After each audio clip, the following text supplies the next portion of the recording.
Hey everyone, Rob Jepson from Xvoyant. And I am getting calls from sales leaders from around the world, and everybody wants to talk about the same thing. They want to talk about sales performance. How do I take wherever I am and make it bigger? This concept of sales transformation is alive and well, and everybody's trying to figure out a different way to do it.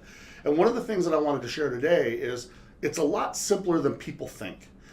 I love to take sales teams and sales leaders and set their leadership down and come up with all the activities and tactics that you can think of to help sales grow.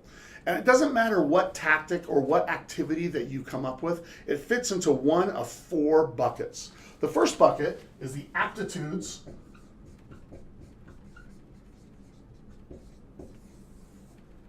of the people you hire. Hire better people. So my definition here is the natural gifts that they are blessed with. Would you rather have people that are more wired for sales or less wired for sales? That takes me to the second one. It's their level of motivation. Okay? And my definition here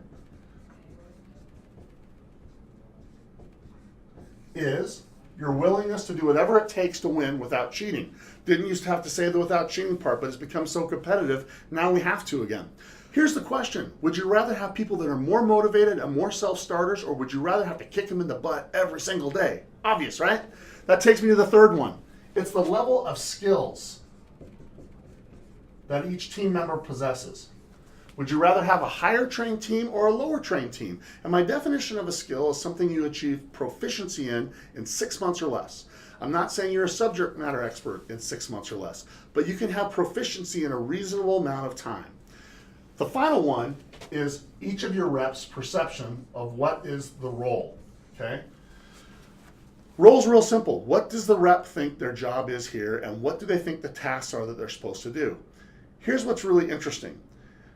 I like to have each member of the sales leadership team have one vote. If I can only pull one lever and I need to make sales performance jump the biggest, which one do I pull?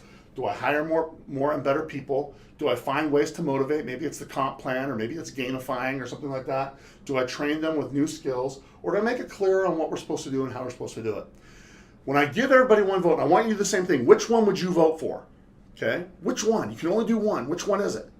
Most of the time, the votes that we get first are motivation. And that's not it, okay? The second thing that we get votes for is skills. Let's train them and make them more effective that way. And the one that's for sure not is this one. Hiring is never a fast way to success. It takes time to ramp people and onboard and get them going. Super important, all of them. But the one that leads to the fastest success is role. Here's why role is the fastest way to get into success. Role drives your definition of a high and low value activity, and so it drives how you spend your time and what tools you use.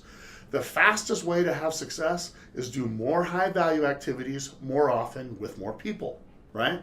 As you have success, that's going to create rewards, both internal and external, which will lead to engagement, which will then fuel motivation the right way, not a false way, which will lead to them doing more sales activities so you can evaluate what they're good and bad at, and then you can coach to create new skills. Here's how I want to finish on why role matters so much. Transformational results require transformational activities. The road to transformational activities is through task clarity, and task clarity only comes through role clarity. So if you are one of the leaders that's like the rest of us saying, how do we get more? And how do we transform and we do more with what we have? Here's my advice. Focus on role clarity and how task clarity fits in it. And what you'll find is by having people do more high value activities more often with more people, success becomes inevitable. I hope that helps and that you are well on your way to creating a transformational experience for every single member of your team. If you want to talk about these four levers and how to operationalize them as part of your sales leadership strategy, hit me up. I'd love to discuss it, and let's go move the needle.